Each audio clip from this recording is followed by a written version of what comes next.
I'm going to make liquid soap. So for the soap, you need water, you need potassium hydroxide. It's already pre-measured. You need oil. So this is a mixture of liquid oils.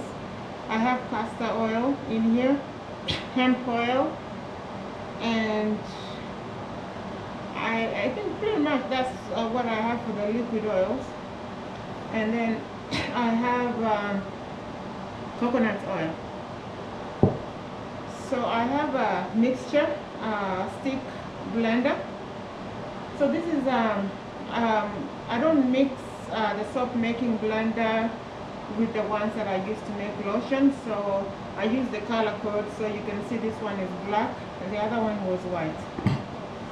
I also need I have a stick. Anything you have that cannot react with the potassium hydroxide, so a stick will do.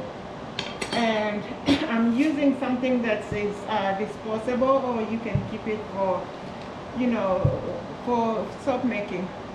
And I have some paper towels here if I need to mix anything. So I do need goggles, but I don't have goggles right now. I have the fan running. I have a mask on and gloves. So I would recommend you get thicker gloves, but these ones will do for the potassium hydroxide. So I'm going to put the oil aside.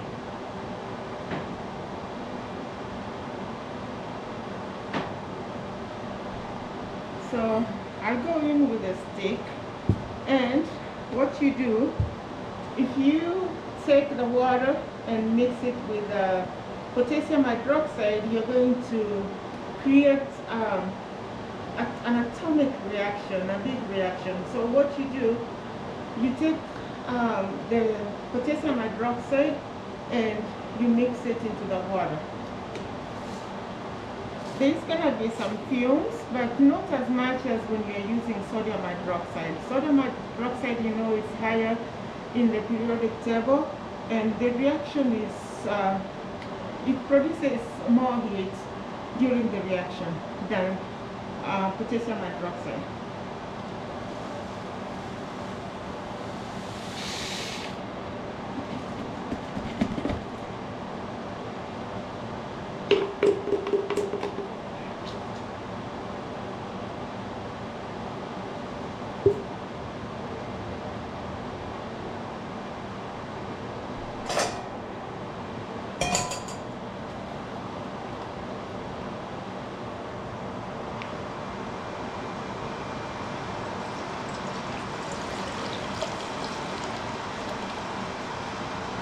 So the plastic got hot.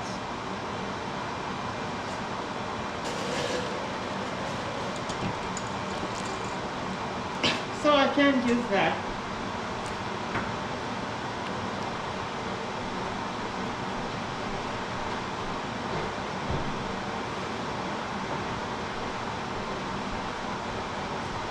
So I'm gonna continue right here. I'm using this nail right here because this plastic is so flimsy.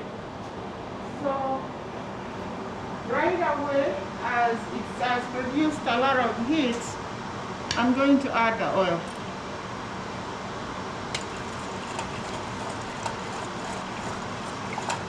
So the process of making soap, it's a reaction between oil and the live water, and that process is called saponification. So you can see that it got so hot and the plastic actually almost crumbled. So I'm going to add my oils, and be careful so it doesn't splash on you.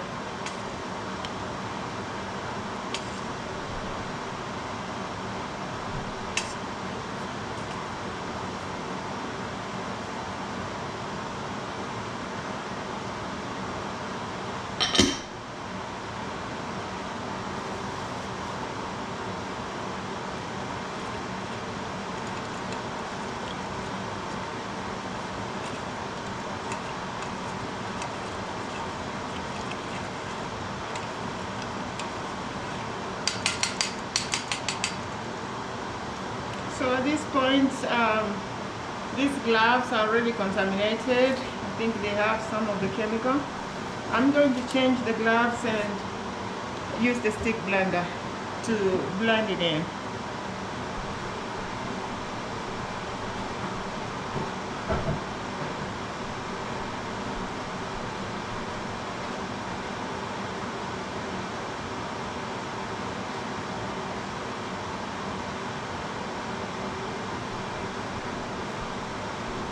So the reason why I chose to use a plastic, as you saw, but it wasn't strong enough, is because I feared there would be a reaction between the metal and potassium hydroxide. But normally, this is steel, so steel usually doesn't react with many things. It's very hard to react steel. So I think I will stick with the steel.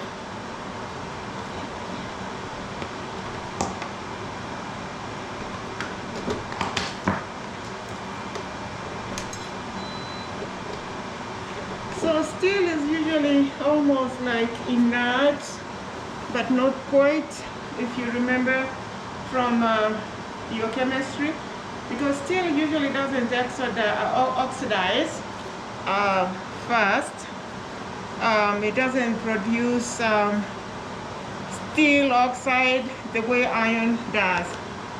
So I would stay away from an iron container or even lead, because it reacts with oxygen and whatever you're using to form dioxide. So I'm going to use a stick blender, but I'll be very careful.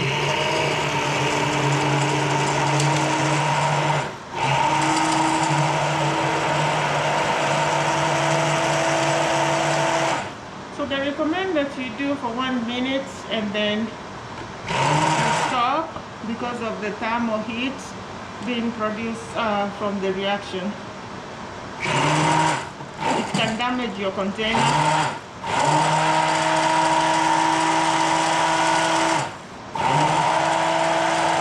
So I'll show you what I have right now.